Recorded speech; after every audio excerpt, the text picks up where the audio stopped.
బీజేపీని విమర్శించే నైతిక హక్కు సీఎంకు ఎక్కడిదని కిషన్ రెడ్డి ధ్వజమెత్తారు. బీజేపీని విమర్శించి మజ్లిస్ పార్టీ ఓట్లు పొందాలనే కుట్ర జరుగుతోందన్నారు.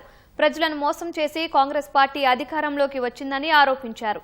సన్నబియ్యం రద్దు చేస్తామని స్వయంగా సీఎం ప్రజలను బెదిరించారన్న కిషన్ రెడ్డి దమ్ముంటే బియ్యం పథకం ఆపి చూపించండంటూ సవాల్ చేశారు. ముఖ్యమంత్రి గారు మాట్లాడుతూ సన్నబియ్యం రద్దు చేస్తా అని ప్రజలను బెదిరించాడు.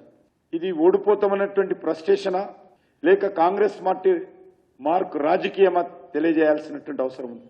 ముఖ్యమంత్రి హోదాలో ఉన్నటువంటి వ్యక్తి ఒక అసెంబ్లీ ఉప ఎన్నికలకు సంబంధించి ఈ రకంగా బెదిరింపు రాజకీయాలు చేయడము ఎంతవరకు సమంజసమో చెప్పాల్సిన అవసరం ఉంది.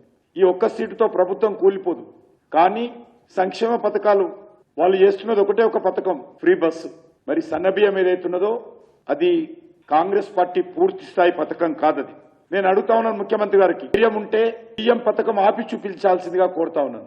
ప్రభుత్వ పథకం అదేమైనా కాంగ్రెస్ పార్టీ పథకమా? కాంగ్రెస్ పార్టీ ఏమైనా డబ్బులు ఇస్తున్నదా? దానికి ప్రజల డబ్బు ప్రజల కోసం వెళ్తా ఉన్నది. దాన్ని రద్దు చేస్తామో మా కోటేయకపోతే అని బెదిరించడం ఏదైతున్నదో ఇది పూర్తిగా ఎన్నికల నియమావళికి విరుద్ధమని ఈ సందర్భంగా మని వస్తున్నాను.